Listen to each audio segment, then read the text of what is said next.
So in this video, we are going to be solving for different things using exact values. And exact values are just things that are in the unit circle. So in the previous video, we talked about the unit circle, and we figured out that our sin theta now, or sine theta, would be a y.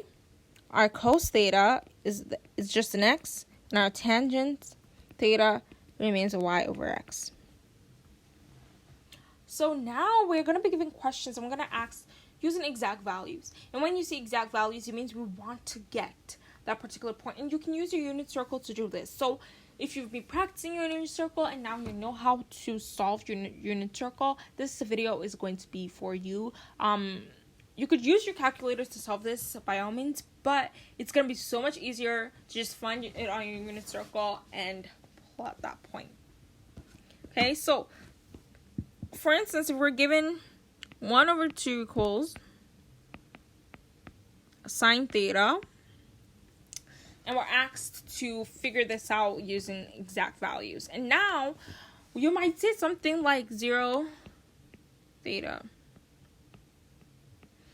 So this just means where 0 is less than or equal to theta, and where theta is less than or equal to 360. So you're finding every single point on your unit circle that's your sine is a half.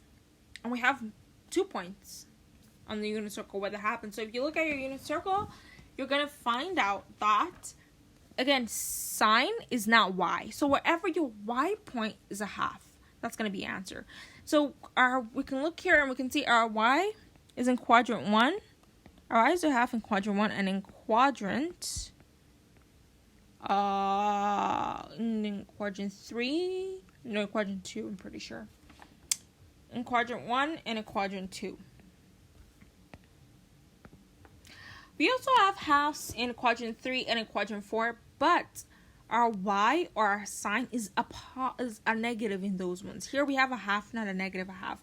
If you go to quadrant 1, what angle is y a half? In quadrant 1, we have 60 degrees.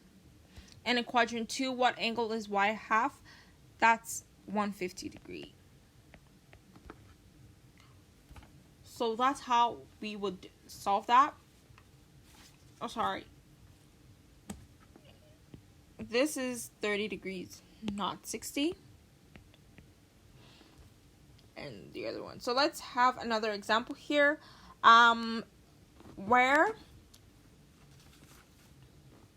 is tan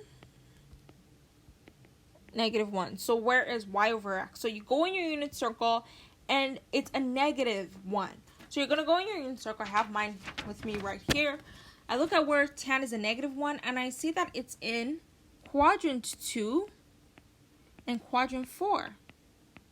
That's where tan is negative. That's where tan is negative. And we're going to figure out what angle that's in, and that is 135 degrees and 315 degrees.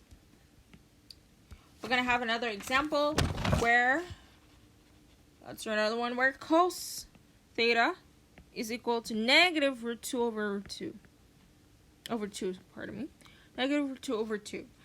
Now we're going to look again. We'll see that it's in quadrant 1. So it's negative root 2 over 2. So we're going to look, and we can see that that happens in quadrant 2 and in quadrant 3. Right, because it's negative root 2 over 2. So I go look at it, and this is in 225 degrees. And quadrant 3 is at, that's quadrant 3, 225. And then quadrant 2 would be at 135. So just a couple sample questions that you might get. So another form of this questions that you might get would be given sine at 150 degrees, and you're asked to find the point. Now, 150 degrees. Now, sine is y. We have to take note of that. And so we're just going to go on our unit circle again. We're finding exact values. So we're going to go on our unit circle, look for angle 150. It's right there.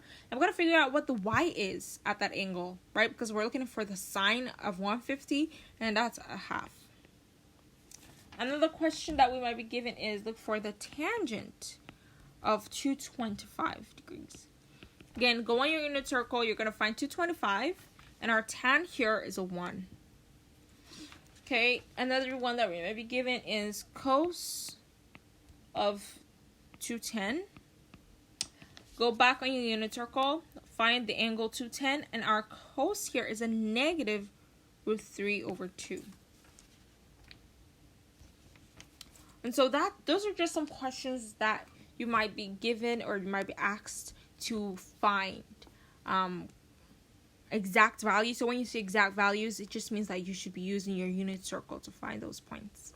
Okay, that's it for this video. I will see you guys in the next one. Bye.